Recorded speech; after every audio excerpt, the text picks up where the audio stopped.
Hello my dear students. Last लेक्चरमध्ये आपण पाहिलं होतं की इकॉनॉमिक ॲक्टिव्हिटी आणि नॉन इकॉनॉमिक ॲक्टिव्हिटी हे आपण 2 पार्ट्स पाहिले होते. बट इकॉनॉमिक ॲक्टिव्हिटीमध्ये आपण पाहिलं होतं की बिझनेस, प्रोफेशन्स आणि एम्प्लॉयमेंट. बिझनेसचे आपण business what is meaning business ते आपण पाहिलं होतं. त्याचे कॅरेक्टरिस्टिक्स आणि फीचर्स ते आपण 7पर्यंत पाहिले होते. 7 पॉईंट्स आपण त्या दिवशी पाहिले होते.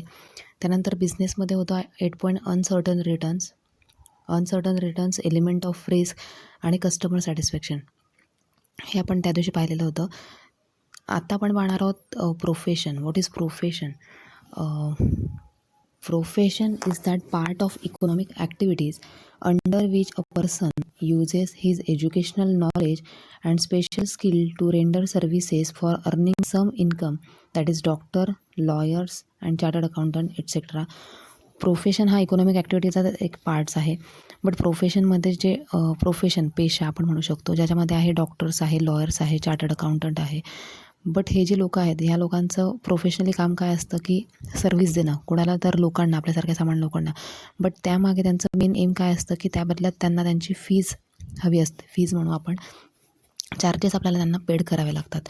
बट त्यांचा मेन मोटिव्ह काय असतो की ते त्यांची सर्व्हिस आपल्याला देणार आणि आपल्याला त्या बदल्यात त्यांना फीज आणि चार्जेस पेड करावं लागणार पैशाच्या स्वरूपात. तर हे प्रोफेशनचं मेन एम हे असतं. त्याच्यानंतर त्यांनी म्हटलं की फीचर्स. तर प्रोफेशनचे फीचर्स काय आहे? फर्स्ट आहे एम.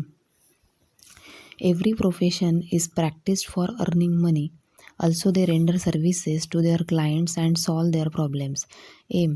कुठल्याही प्रोफेशनमध्ये जर एखादा व्यक्ती आहे तर त्याचं मेन एम काय असतं? सर्व्हिस लोकांना प्रोव्हाइड करण्याचं आणि त्या बदल्यात पैसे कमवायचे किंवा पैसे फीजच्या स्वरूपात, चार्जेसच्या स्वरूपात तो पैसे कमवतो. हे मेन एम प्रोफेशनमधल्या लोकांचं असतं. फॉर एक्झाम्पल तो डॉक्टर्स असेल, लॉयर्स असेल, चार्टर्ड अकाउंटंट असेल एट्सेट्रा. त्यानंतर सेकंड आहे qualification. A profession can be practiced only after acquiring required qualification. Each profession has a certain set of body of knowledge. This knowledge has to be acquired only by systematic and formal training. One cannot practice profession unless this knowledge is acquired. Qualification. Professionally जे पण लोक आहेत त्यामध्ये त्या लोकांना knowledge असणं, त्यांच्या ज्या प्रोफेशनली असलेल्या लोकांचं जे नॉलेज आहे ते मस्ट आहे. Without knowledge they can't do anything. त्यांना सिस्टमॅटिक त्यांचं नॉलेज असणं आवश्यक आहे. अदरवाईज ते साधारण मनुष्य किंवा माणसं असल्यासारखेच आहे. त्यांना त्यांच्या प्रोफेशनचं प्रॅक्टिस असणं आवश्यक आहे, नॉलेज असणं आवश्यक आहे. तरच ते त्यांचं प्रोफेशन, त्यांचा पेशा व्यवस्थितरित्या सांभाळू शकतात. अदरवाईज ते कुठली सेवा त्या लोकांना देऊ शकत नाही. हे आहे सेकंड फीचर्स ऑफ प्रोफेशनचं. त्यानंतर थर्ड आहे financial returns. Professional get fees in exchange of their services. Income received by professional is not fixed. Professionals can be employed in an organization or a self-employed. A working chartered accountant gets salary, but those who practice privately, that is a self-employed, get fees. Financial returns. आर्थिक मोबदला. Professionally जे पण लोक आहेत, for example doctors, lawyers असेल किंवा chartered accountant असेल, त्यांनी जर सर्व्हिस दिली आपल्या सामान्य लोकांना, तर त्या बदल्यात ते फीज घेतात, चार्जेस घेतात, इन्कम रिसीव्ह करतात. बट त्यांचं जे इन्कम आहे ते फिक्स नसतं. प्रोफेशनल लोकांचं जे इन्कम असेल ते फिक्स नसतं. Professionally can be employed in an organisation or self employed.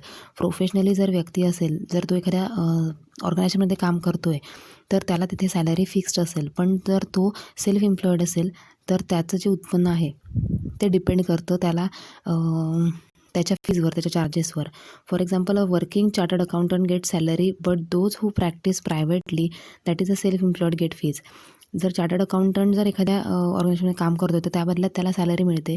But तो जर प्रायव्हेटली किंवा स्वतंत्रपणे जर एखादा स्वतःचा बिझनेस करतो आहे तर त्या बदल्यात त्याला फीस दिली जाते. त्यानंतर फोर्थ आहे capital. Profession can be practiced independently or professionals accept a job in any organization. Independent practicing professional requires huge capital for setting his practice.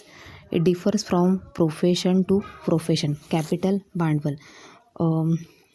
नोकरी करण्यासाठी जर आपण कुठल्याही फील्डमध्ये जर आपण जॉब करतो आहे, आपला बिझनेस जर करतो आहे, तर त्याला भांडवलाची आवश्यक असते, कॅपिटल आवश्यक असते, पैसा आवश्यक असतो. पण professional can be practice independently professional. जर प्रोफेशनली जर एखादा व्यक्ती स्वतःचा जॉब करतो आहे एखाद्या ऑर्गनायझेशनमध्ये, तर त्याला मस्ट काय तर त्याची प्रॅक्टिस आवश्यक, ट्रेनिंग आवश्यक आहे. आणि जर प्रोफेशनल एखादा व्यक्ती जर स्वतः त्याचा इंडिपेंडेंटली व्यवसाय सुरू करतो आहे, तर त्याला खूप मोठ्या प्रमाणात युजली कॅपिटलची आवश्यकता भासणार आहे. हे आहे कॅपिटल. त्यानंतर 5th आहे registration and membership. Some professions have a council which regulates the activities of professionals. These professionals have to register themselves with their respective council and get certificate of practice, that is Bar Council of India for lawyers and ICAI for chartered accountant, Indian Medical Association for doctors, etc. The code of conduct mentioned by their respective council must be strictly followed by every professionals. Every practicing professional has to acquire membership from the respective council. Registration and membership. Registration करणे. जर तुम्ही professionally जर doctors असाल, lawyers असाल किंवा chartered accountant असणार, तर तुम्हाला स्वतंत्रपणे नॅशनल लेवलवर तुमच्या काउन्सिलमध्ये, तुमच्या ऑर्गनायझेशनमध्ये रजिस्ट्रेशन करणं, मेंबरशिप घेणं अनिवार्य आहे, म्हणजे कंपल्सरी आहे. जर एखादा व्यक्ती जर प्रोफेशनली जर लॉयर असेल, तर त्याला बार काउन्सिल ऑफ इंडियामध्ये रजिस्ट्रेशन करणं कंपल्सरी आहे. जर डॉक्टर जर कोणी असेल, तर डॉक्टर्सला इंडियन मेडिकल असोसिएशनमध्ये रजिस्ट्रेशन करणं कंपल्सरी आहे. त्याच्यानंतर 6th आहे नॉन ट्रान्सफरटॅबिलिटी.